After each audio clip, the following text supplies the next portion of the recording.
નમસ્કાર. ધોરણ 9 વિજ્ઞાન, પ્રકરણ નંબર 8 ગતિ, સેશન નંબર 5. વિદ્યાર્થી મિત્રો, આપણે લાસ્ટ લેક્ચરમાં એક ભૌતિક રાશિ ભણીને આવ્યા અને એ ભૌતિક રાશિનું નામ હતું ઝડપ. ઝડપ કોને કહેવાય, ઝડપનું સૂત્ર શું, ઝડપ કેવી રાશિ છે, એ બધું આપણે શીખી ગયા છીએ. આપણે ત્યારે એવું કીધું હતું કે ઝડપ અદિશ રાશિ છે. અદિશ રાશિ એટલે કે જ્યારે આપણે કોઈ પદાર્થની ઝડપ દર્શાવવી હોય ત્યારે માત્ર મૂલ્યની જરૂર પડે, પણ દિશાનો કોઈ ઉપયોગ થતો નથી. આપણે એક ઉદાહરણ લઈએ. માની લો કે કોઈ એક કાર કોઈ એક રસ્તા પર 50 કિલોમીટર પ્રતિ કલાકની ઝડપથી ગતિ કરે છે.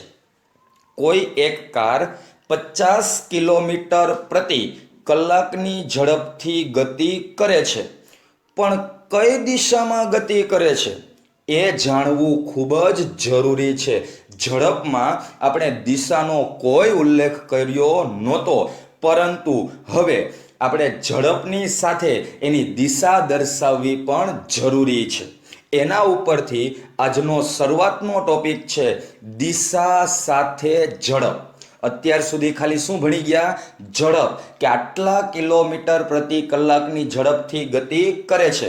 પણ હવે એવું ભણવાનું કે આ દિશામાં આટલી ઝડપથી ગતિ કરે છે. તો એના ઉપરથી ટોપિક છે દિશા સાથે ઝડપ. હવે યાદ રાખો, જ્યારે પણ દિશા સાથે ઝડપનો ઉલ્લેખ થાય, દિશા સાથે ઝડપનો ઉલ્લેખ થાય ત્યારે એક ચોથી ભૌતિક રાશિ આવે વેગ. દિશા સાથે ઝડપનો ઉલ્લેખ થાય ત્યારે ચોથી ભૌતિક રાશિ આવે કઈ? વેગ. તો એના ઉપરથી એક નાનો અમથો સવાલ છે કે વેગ નામની ભૌતિક રાશિ શા માટે વ્યાખ્યાયિત કરવામાં આવે છે? વેગ નામની ભૌતિક રાશિ શા માટે વ્યાખ્યાયિત કરવામાં આવે છે? શા માટે? તો ઝડપમાં આપણે દિશાનો ઉલ્લેખ કર્યો નહોતો, પણ હવે આપણે શું કરવાનું છે? ઝડપની સાથે દિશાનો ઉલ્લેખ કરવાનો છે. પદાર્થની ઝડપ શોધતી વખતે પદાર્થની ગતિની દિશા ધ્યાનમાં લેવામાં આવતી નથી. શું? પદાર્થની જ્યારે આપણે ઝડપ શોધીએ છીએ ત્યારે પદાર્થની ગતિની દિશા ધ્યાનમાં લેવામાં આવતી નથી. કેમ? કારણ કે ઝડપ અદિશ રાશિ છે. એને માત્ર મૂલ્ય વડે દર્શાવીએ પણ દિશા વડે દર્શાવતા નથી. એટલે કે ઝડપ શોધીએ ત્યારે ગતિની દિશાને ધ્યાનમાં લેવાતી નથી. પરંતુ ગતિમાન પદાર્થ પ્રારંભિક સ્થાનથી કઈ દિશામાં અને કેટલી ઝડપથી અંતિમ સ્થાન સુધી પહોંચે? ક્યાંથી એને ઉપડવાનું છે? પ્રારંભિક સ્થાનથી ઉપડવાનું છે. અને ક્યાં પહોંચવાનું છે? અંતિમ સ્થાન સુધી પહોંચવાનું છે. તો પ્રારંભિક સ્થાનથી અંતિમ સ્થાન સુધી જો એને પહોંચવું હોય તો એને બે વસ્તુનો ઉપયોગ કરવો જરૂરી છે. કઈ બે વસ્તુ? એક તો દિશા અને એક તો ઝડપ. કઈ દિશામાં અને કેટલી ઝડપથી તે અંતિમ સ્થાન સુધી પહોંચે તે જાણવું ખૂબ જ જરૂરી છે. આ જાણવા માટે વેગ નામની ભૌતિક રાશિનો ઉપયોગ થાય છે. તો વિદ્યાર્થી મિત્રો, આ 2 માર્ક્સનો સવાલ છે કે વેગ નામની ભૌતિક રાશિને શા માટે વ્યાખ્યાયિત કરવામાં આવે છે. તો 2 મુદ્દા યાદ રાખવાનો. પહેલું શું કીધું? કે પદાર્થની ઝડપ શોધતી વખતે પદાર્થની ગતિની દિશા ધ્યાનમાં લેવામાં આવતી નથી, કારણ કે ઝડપ અદિશ રાશિ છે. બીજું, ગતિમાન પદાર્થ પ્રારંભિક સ્થાનથી અંતિમ સ્થાન સુધી કઈ દિશામાં અને કેટલી ઝડપથી પહોંચે છે તે જાણવા માટે વેગ નામની ભૌતિક રાશિને વ્યાખ્યાયિત કરવામાં આવે છે. તો એના ઉપરથી આવે વેગ કોને કહેવાય, વેગનું સૂત્ર શું, વેગનો એસઆઈ એકમ કયો, અને છેલ્લું કે વેગ કેવી ભૌતિક રાશિ છે. હવે તો તમને ખ્યાલ આવી જ જાય કે દિશા સાથે ઝડપનો ઉલ્લેખ કર્યો એટલે કોણ આવ્યું? વેગ. તો વેગમાં દિશાનો ઉલ્લેખ થાય એનો અર્થ કે વેગ કેવી રાશિ હશે? સદિશ રાશિ હશે. ચાલો, તો વેગની વ્યાખ્યા સમજતા પહેલા આપણે ઝડપની વ્યાખ્યાને યાદ કરીએ. ઝડપની વ્યાખ્યા શું આપેલી? એકમ સમયમાં ગતિમાન પદાર્થે કાપેલા અંતરને તે પદાર્થની ઝડપ કહે છે. ઝડપમાં કોણ આવે? અંતર આવે. કાપેલા અંતરને શું કહેવાય? ઝડપ. ચાલો, હવે વેગની વ્યાખ્યા પર જઈએ. પણ આગળ આપણે એવું કીધું કે પ્રારંભિક સ્થાનથી અંતિમ સ્થાન સુધી કઈ દિશામાં અને કેટલી ઝડપથી આગળ વધશે. તો પ્રારંભિક સ્થાન અને અંતિમ સ્થાન એનો અર્થ એવો કે સ્થાનમાં ફેરફાર થયો. સ્થાનમાં શું થયો? ફેરફાર. અને સ્થાનમાં થતા ફેરફારને આપણે યાદ કરો, સ્થાનાંતર કહેતા. સ્થાનમાં થતા ફેરફારને શું કહેતા આપણે? સ્થાનાંતર કહેતા. તો ઝડપમાં અંતર આવે જ્યારે વેગમાં સ્થાનાંતર આવે. એના ઉપરથી વેગની વ્યાખ્યા બને એકમ સમયમાં ગતિમાન પદાર્થે કરેલા સ્થાનાંતરને વેગ કહે છે. એકમ સમયમાં ગતિમાન પદાર્થે કરેલા સ્થાનાંતરને વેગ કહે છે. અથવા એવું ન લખવું હોય તો બીજી વ્યાખ્યા બની શકે. એકમ સમયમાં ગતિમાન પદાર્થના સ્થાનમાં થતા ફેરફારને વેગ કહે છે. એકમ સમયમાં ગતિમાન પદાર્થના સ્થાનમાં થતા ફેરફારને વેગ કહે છે. હવે યાદ કરો, સૂત્ર બનાવવા માટે પેલા વ્યાખ્યા જોવાની. વ્યાખ્યામાં જે એકમ હોય એને સૂત્રમાં ક્યાં લખવાનું? છેદમાં. વ્યાખ્યામાં જે એકમ હોય એને સૂત્રમાં ક્યાં લખવાનું? છેદમાં. તો અહીંયા એકમ કોણ છે? સમય. એકમ સમયમાં શું થાય છે? સ્થાનાંતર. તો આના ઉપરથી વેગનું સૂત્ર બને વેગ બરાબર પદાર્થે કરેલું સ્થાનાંતર છેદમાં તે માટે લાગતો સમય. વેગ બરાબર પદાર્થે કરેલું સ્થાનાંતર છેદમાં તે માટે લાગતો સમય. એને ટૂંકમાં લખવું હોય તો સ્થાનાંતરના છેદમાં સમય. શું? સ્થાનાંતરના છેદમાં સમય. ચાલો, આ તો આપણે શબ્દ સ્વરૂપમાં સૂત્ર લખ્યું. હવે આપણે એને સંજ્ઞામાં લખવાનું છે. વેગને ઇંગ્લિશમાં વેલોસિટી કહેવાય. વેગને ઇંગ્લિશમાં વેલોસિટી કહેવાય. તો એના ઉપરથી વેગની સંજ્ઞા છે સ્મોલ વી. વેગની સંજ્ઞા કઈ છે? સ્મોલ વી. તો એના ઉપરથી સ્મોલ વી બરાબર સ્થાનાંતરની સંજ્ઞા સ્મોલ એસ અને સમયની સંજ્ઞા સ્મોલ ટી. તો એના ઉપરથી વેગનું સૂત્ર બને વી બરાબર એસના છેદમાં ટી. હવે તમે એમ કહેશો, સાહેબ ઝડપનું સૂત્ર આવું જ હતું. હા, ઝડપનું સૂત્ર પણ આ જ હતું, પણ ફરક શું છે? ત્યાં એસ અંતર હતું, અહીંયા એસ કોણ છે? સ્થાનાંતર છે.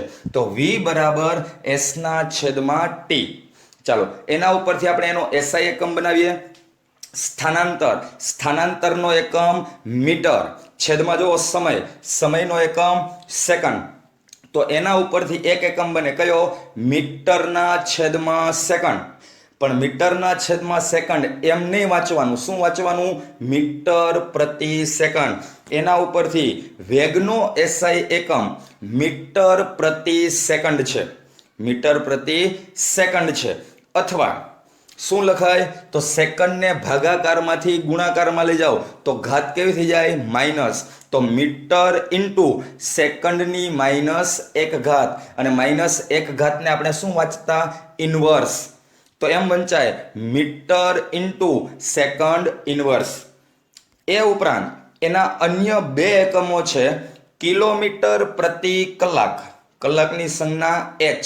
કલાકને ઇંગ્લિશમાં શું કહેવાય? અવર. કિલોમીટર પ્રતિ અવર. અથવા બીજો એકમ છે સેન્ટીમીટર પ્રતિ સેકન્ડ. અને છેલ્લું કે વેગ સદિશ રાશિ છે. હવે સદિશ હોય તો એને દિશા હોય. સદિશ હોય તો એને દિશા હોય. યાદ રાખો, વેગની દિશા સ્થાનાંતરની દિશામાં લેવામાં આવે છે.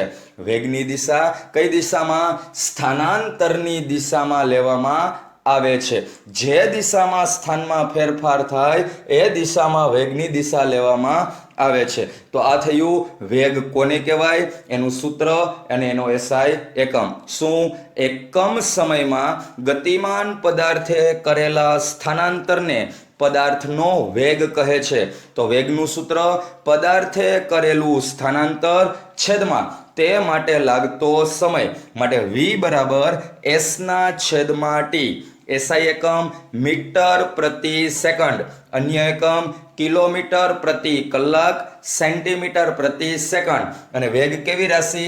સદિશ રાશિ છે। તો વેગને દિશા હોય અને વેગની દિશા સ્થાનાંતરની દિશામાં લેવામાં આવે છે। હવે જુઓ, આપણે જ્યારે ઝડપ ભણી ગયા ત્યારે ઝડપ પછી સરેરાશ ઝડપ અને નિયમિત ઝડપનો ઉલ્લેખ કર્યો હતો। સેમ અહીંયા વેગ પછી સરેરાશ વેગ અને નિયમિત વેગનો આપણે ઉલ્લેખ કરવાનો છે। એના ઉપરથી આવે સરેરાશ વેગ। ચાલો સરેરાશ ઝડપની વ્યાખ્યા યાદ કરો। સરેરાશ ઝડપની વ્યાખ્યા શું આપી હતી?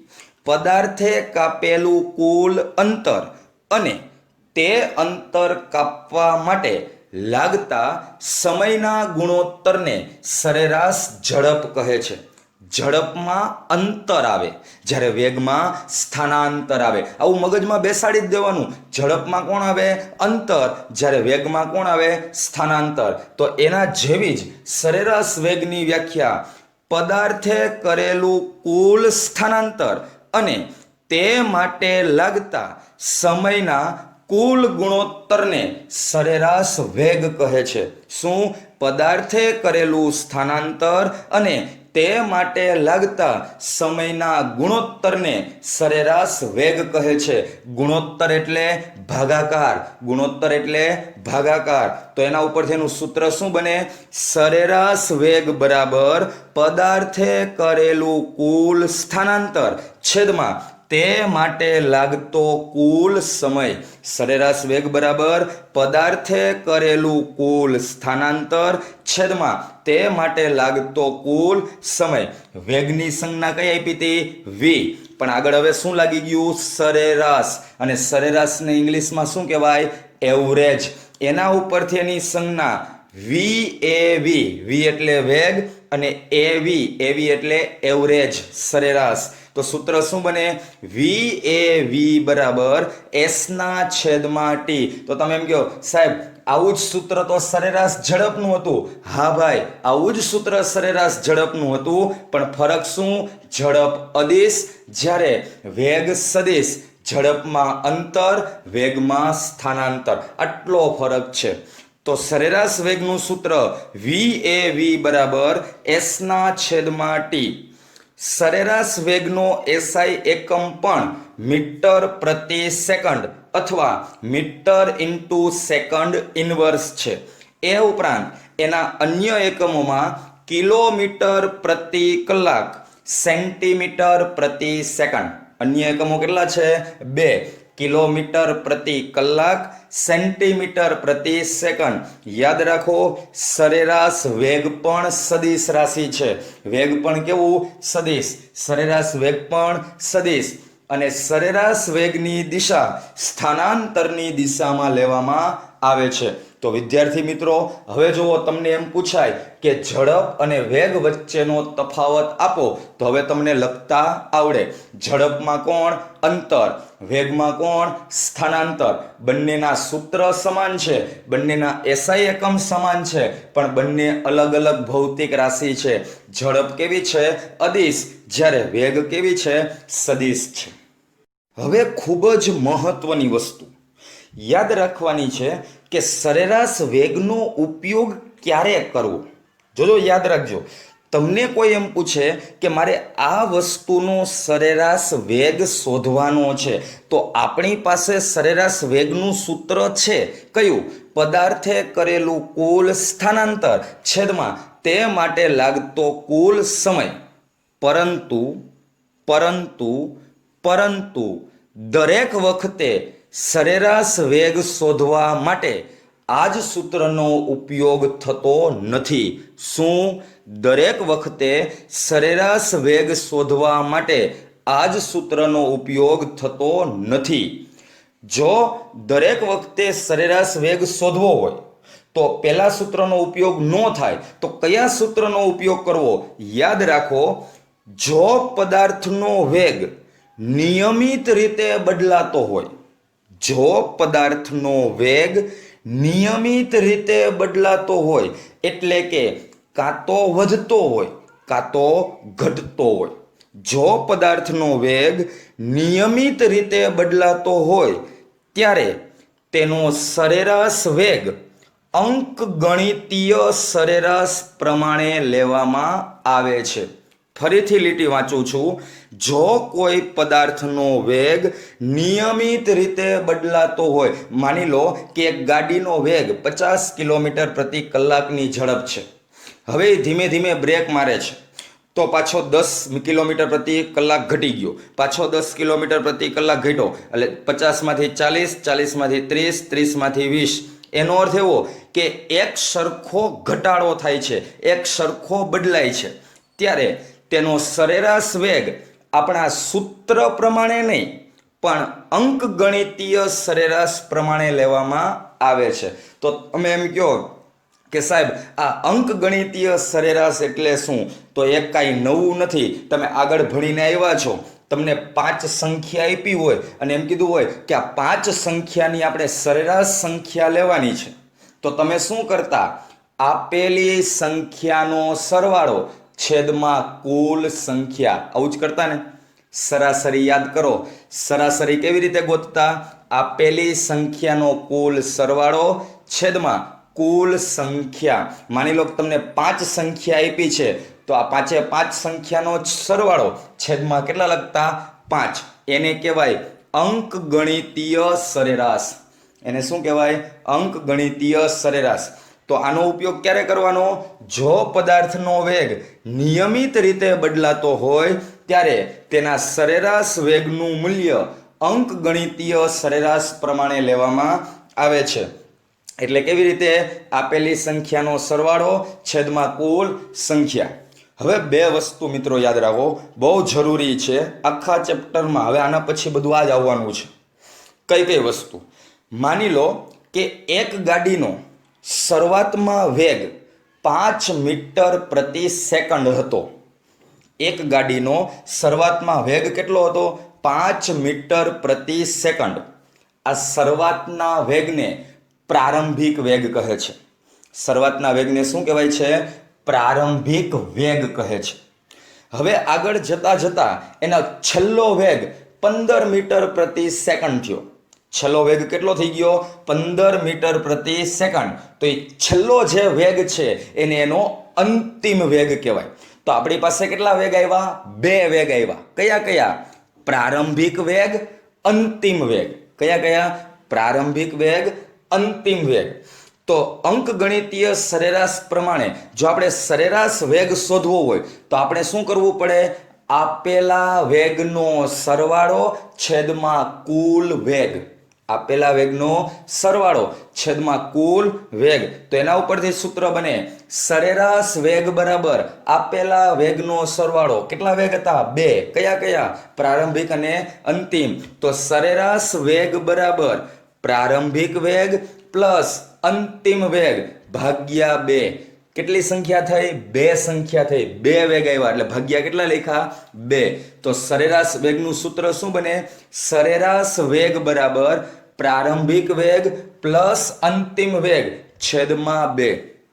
હવે અહીંયા યાદ રાખો, પ્રારંભિક વેગ એની સંજ્ઞા સ્મોલ યુ છે. પ્રારંભિક વેગની સંજ્ઞા કઈ છે? સ્મોલ યુ છે.